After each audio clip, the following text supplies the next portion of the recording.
Welcome to T-SAT disaster management. విపత్తుల నిర్వహణలో భాగంగా ప్రస్తుతం టాపిక్ సునామీలు, కారణాలు, వాటి యొక్క ప్రభావాలు. సహజ సిద్ధంగా సంభవించే విపత్తుల్లో భూకంపాల తర్వాత అత్యంత విధ్వంసకరమైన విపత్తుల్లో ఒకటి సునామీలు. సునామీలకు సంబంధించిన పరిచయం తీసుకున్నట్లయితే సు మరియు నామీ అనే రెండు జపానీస్ పదాల కలయిక వలన సునామీ అనే పదం ఏర్పడింది. జపాన్ భాషలో సు అంటే ఓడరేవు, నామి అంటే తరంగాలు అని అర్థం. సునామీ అనే పదాన్ని సార్వత్రికంగా ప్రపంచవ్యాప్తంగా వినియోగించుకోవడానికి 1963లో అమెరికాలోని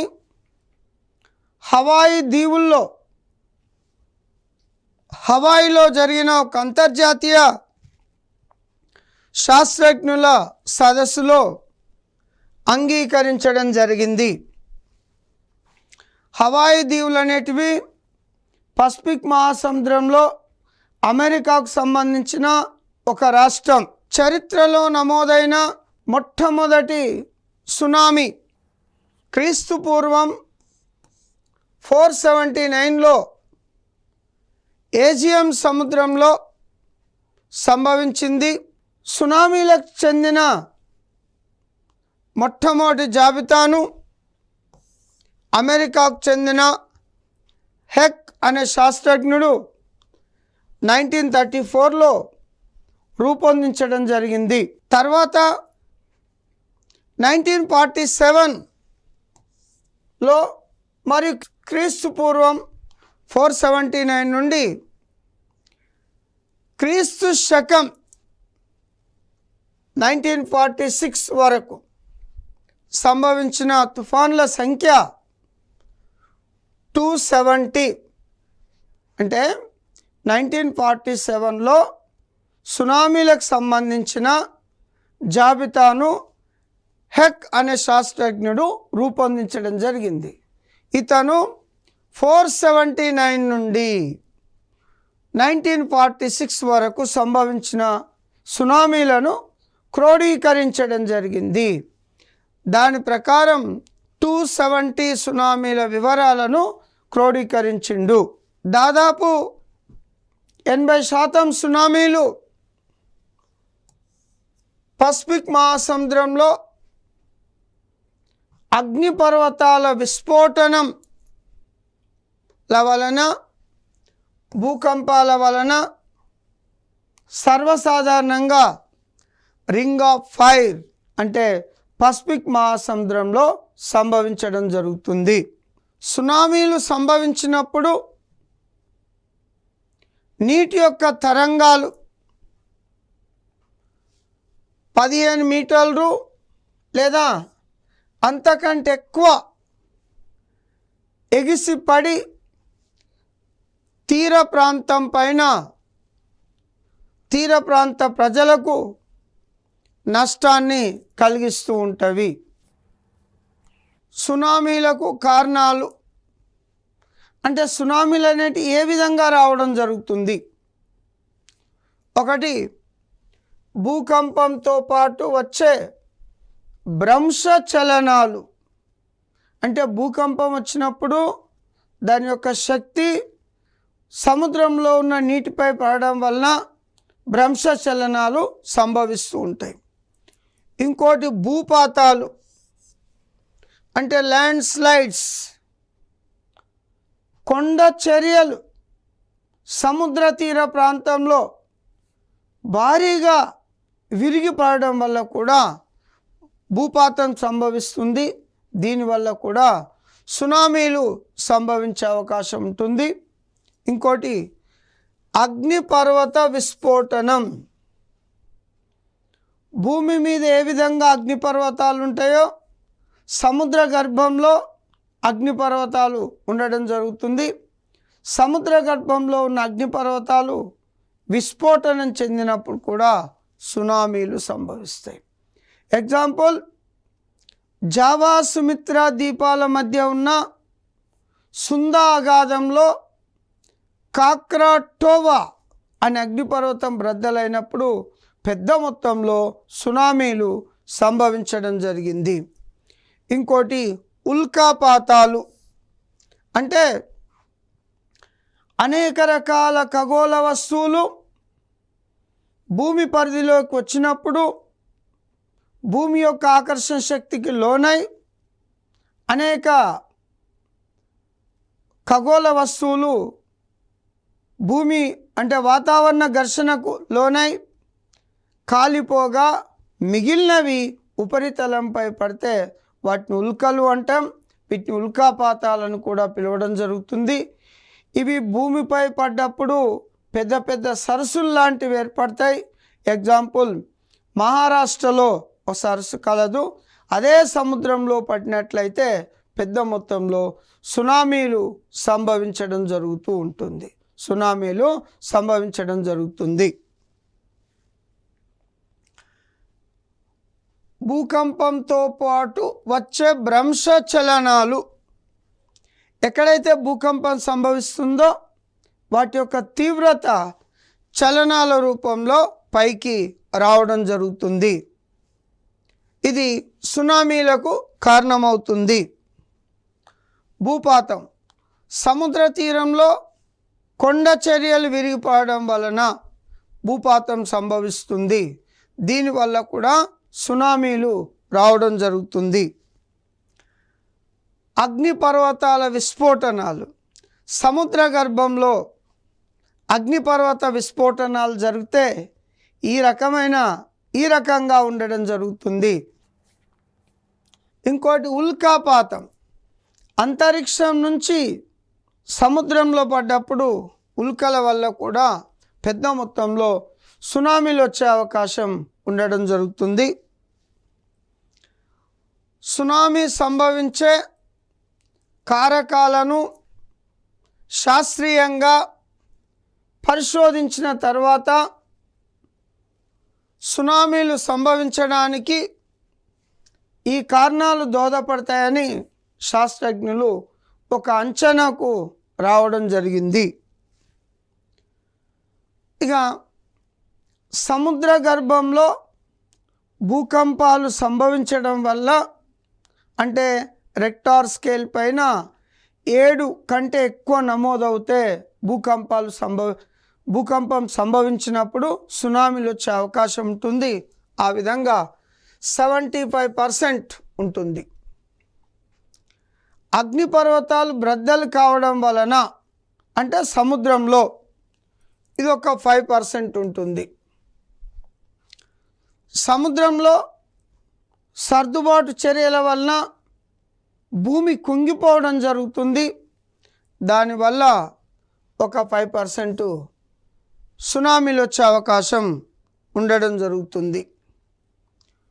వాతావరణంలో తీవ్రమైన ప్రతికూల మార్పుల వలన ఒక 2% వచ్చే అవకాశం ఉంది. ఇక తెలియని కారణాల వలన ఒక 10% అవకాశం వచ్చే అవకాశం ఉంది. అంటే ప్రధానంగా సునామీ సంభవించడానికి సముద్ర గర్భంలో రెక్టార్ స్కేల్ పైన 7 కంటే ఎక్కువ తీవ్రతతో భూకంపం సంభవించడం వల్ల సునామీలు ప్రధానంగా సంభవిస్తూ ఉంటాయి. సునామీ యొక్క సాధారణ లక్షణాలు. సునామీ భూకంపం సముద్ర గర్భంలో సంభవించినప్పుడు వాటి యొక్క తీవ్రత సముద్ర జలాలపైన ఉంటుంది. సునామీ జెట్ విమానంతో సమానంగా సముద్రంలో గంటకు 800 కిలోమీటర్ల వేగంతో ప్రయాణించడం జరుగుతుంది. 800 కిలోమీటర్ల వేగంతో ప్రయాణించడం జరుగుతూ ఉంటుంది. సునామీ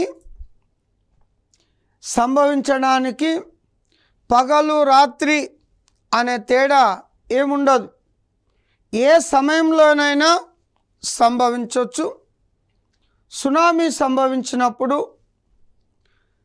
తీర ప్రాంతంలో లోతట్టు ప్రాంతాలు అంటే సముద్ర తీర ప్రాంతంలో ఉన్న లోతట్టు ప్రాంతాలు తీవ్రమైన నష్టానికి గురి కావడం జరుగుతుంది.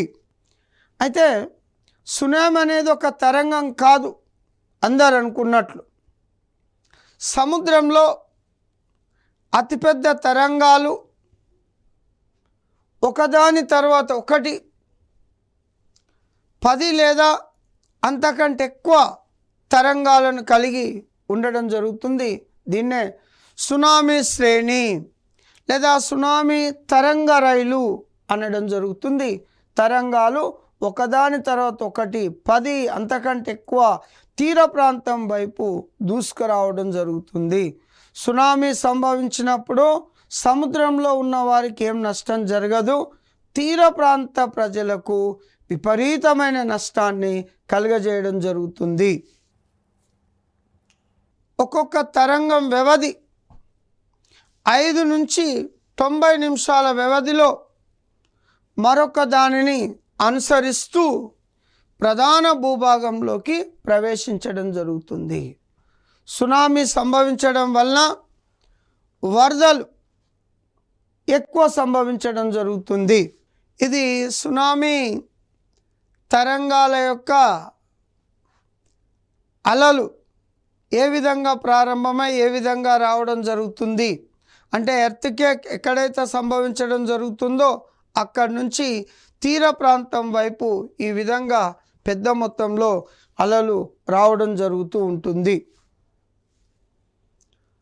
సునామీలను పసిగట్టడం.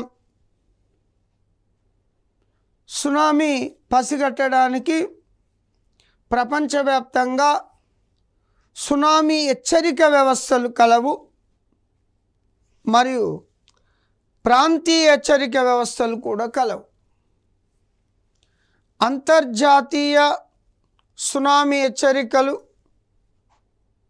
ప్రపంచవ్యాప్తంగా ప్రకటించినప్పుడు ఆ తీర ప్రాంత ప్రజలకు స్థానిక భాషల్లో ఆయా దేశాలు ప్రాంతీయ హెచ్చరిక వ్యవస్థలను కూడా ఏర్పాటు చేసుకొని ప్రజలకు చేరవేయడం జరుగుతూ ఉంటుంది సునామీ సమాచారాన్ని.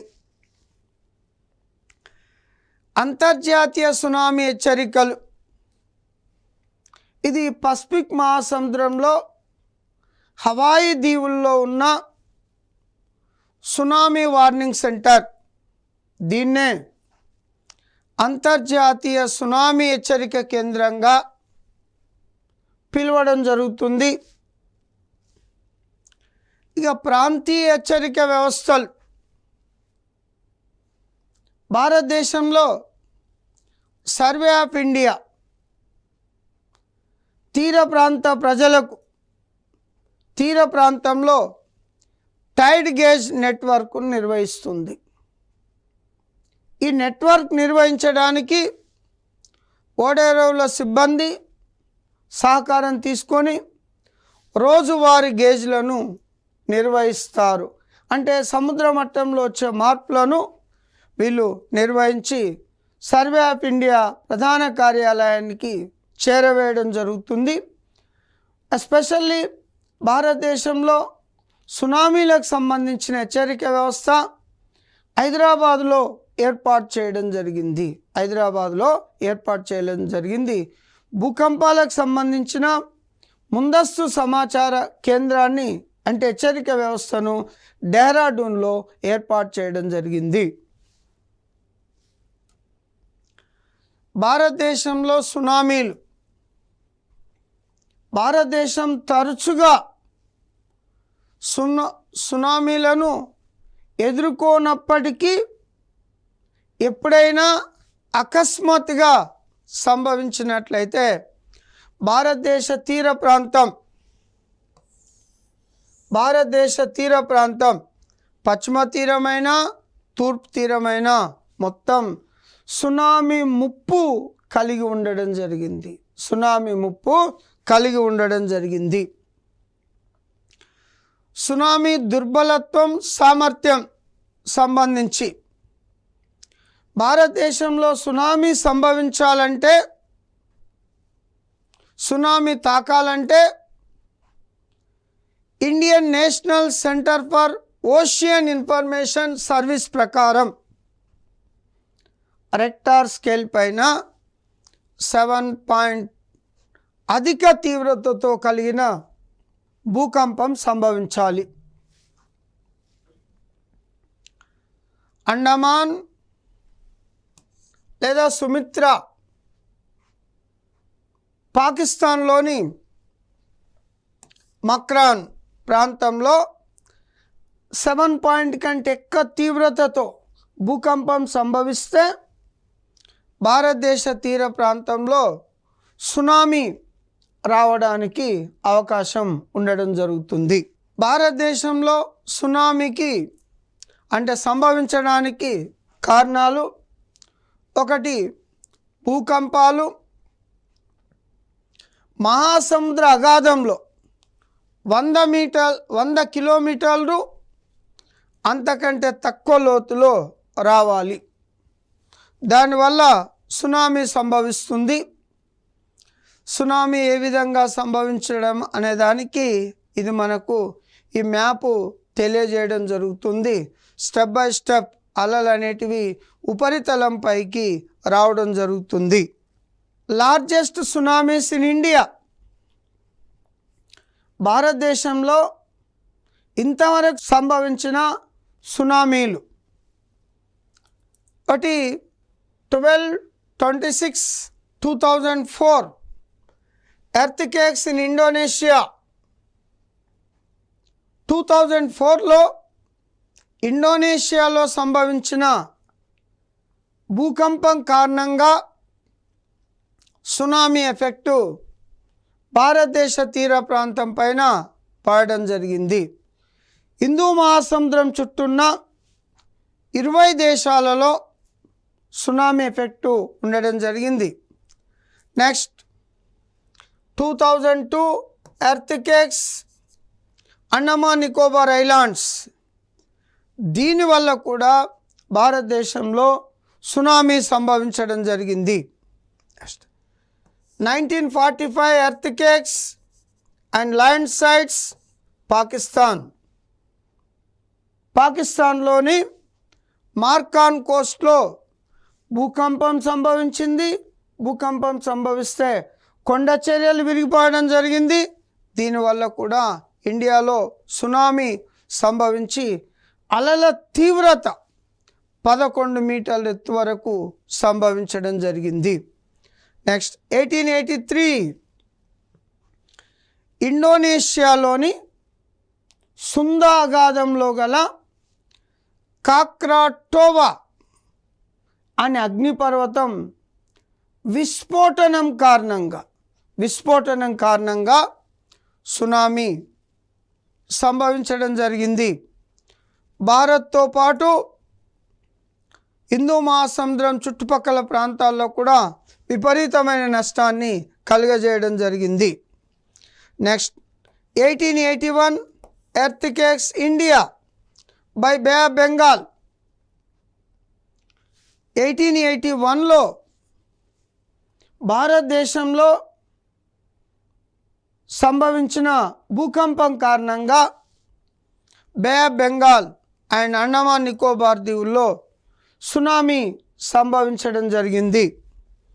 నెక్స్ట్ 1868 అండమాన్ ఐలాండ్స్లో సంభవించిన భూకంపం కారణంగా సునామీ సంభవించడం జరిగింది. నెక్స్ట్ 1819 ఎర్త్క్వేక్స్ ఇండియన్ కచ్ అంటే గుజరాత్ తీరంలో సంభవించడం వల్ల ఎర్త్క్వేక్స్ వల్ల సునామీ సంభవించడం జరిగింది. And 1762 earthquakes in Bangladesh.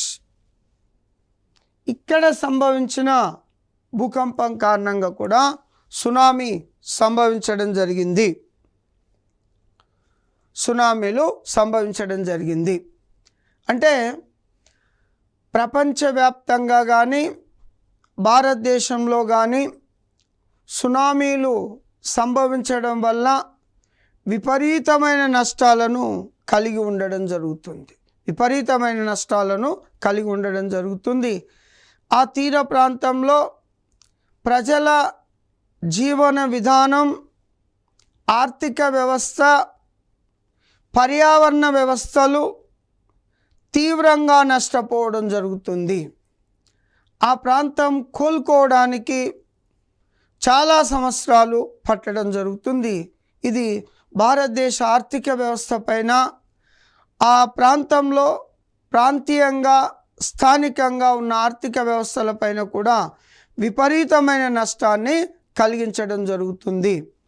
సునామీలు సాధారణంగా సంభవిస్తూ ఉంటాయి. సునామీలు సంభవించినప్పుడు ముందస్తు హెచ్చరికలను దృష్టిలో ఉంచుకొని తగు జాగ్రత్తలు తీసుకున్నట్లయితే నష్టాన్ని కొంతవరకు నివారించవచ్చును.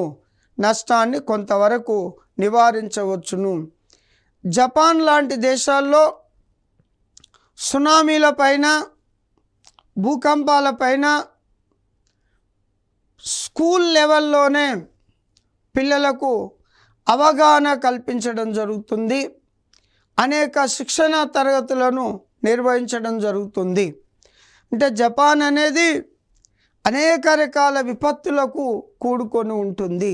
సో ఆ విధంగా భారతదేశంలో సునామీ సంభవించినప్పుడే కాకుండా తీర ప్రాంత ప్రజలకు, ముఖ్యంగా భారతదేశం తీరం తీసుకున్నట్లయితే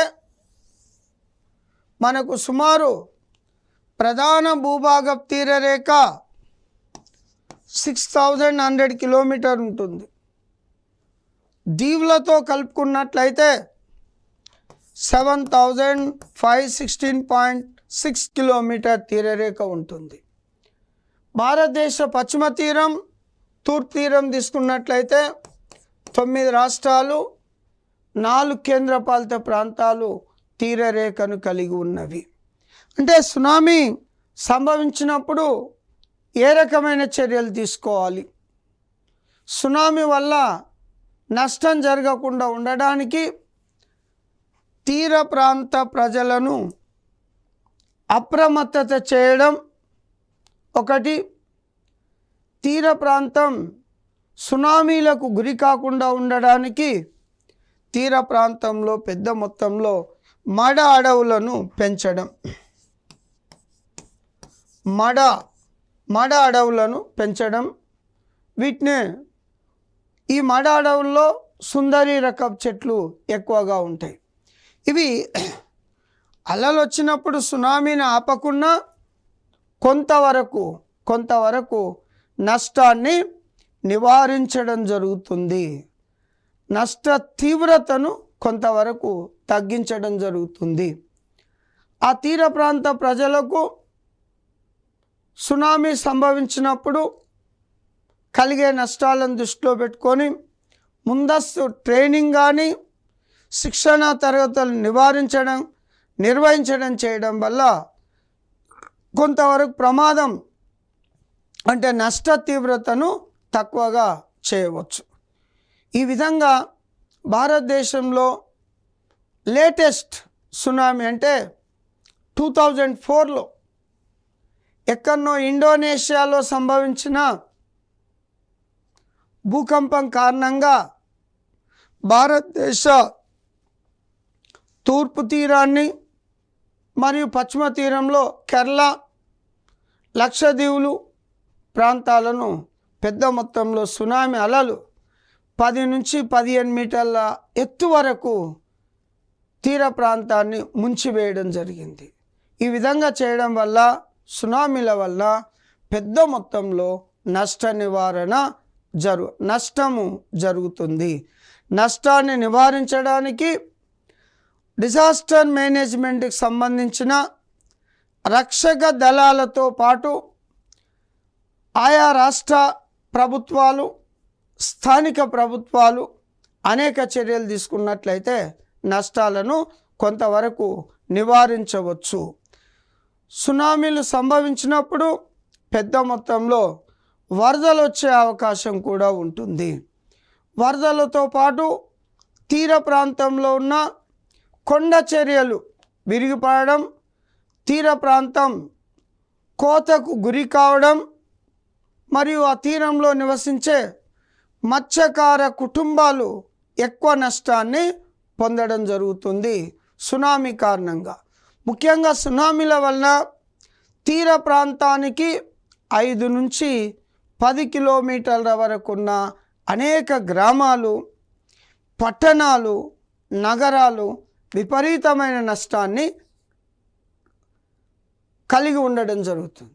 ముఖ్యంగా 2004లో సంభవించిన సునామీ కారణంగా చెన్నైలో మెరీనా బీచ్ ప్రాంతం విపరీతంగా నష్టపోవడం జరిగింది.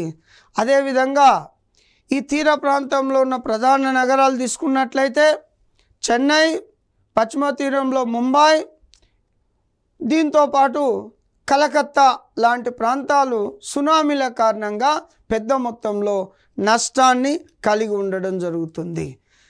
ఈ సునామీల పైన ప్రజలకు అవగాహన కలిగిస్తూ, అప్రమత్తత చేస్తూ, మరియు సునామీలు సంభవించినప్పుడు ఏ విధంగా వ్యవహరించాలి, సునామీ వచ్చిపోయిన తర్వాత ఏ విధంగా వ్యవహరించాలి, మరలా సునామీ రాకుండా ఎటువంటి చర్యలు తీసుకోవాలి అనే దానిపైన భారత ప్రభుత్వం, ఆయా రాష్ట్ర ప్రభుత్వాలు, లోకల్ గవర్నమెంట్స్ ప్రజల్లో విస్తృతమైన ప్రచారాన్ని నిర్వహించినట్లయితే కొంతవరకు సునామీ నష్టాన్ని నివారించవచ్చు.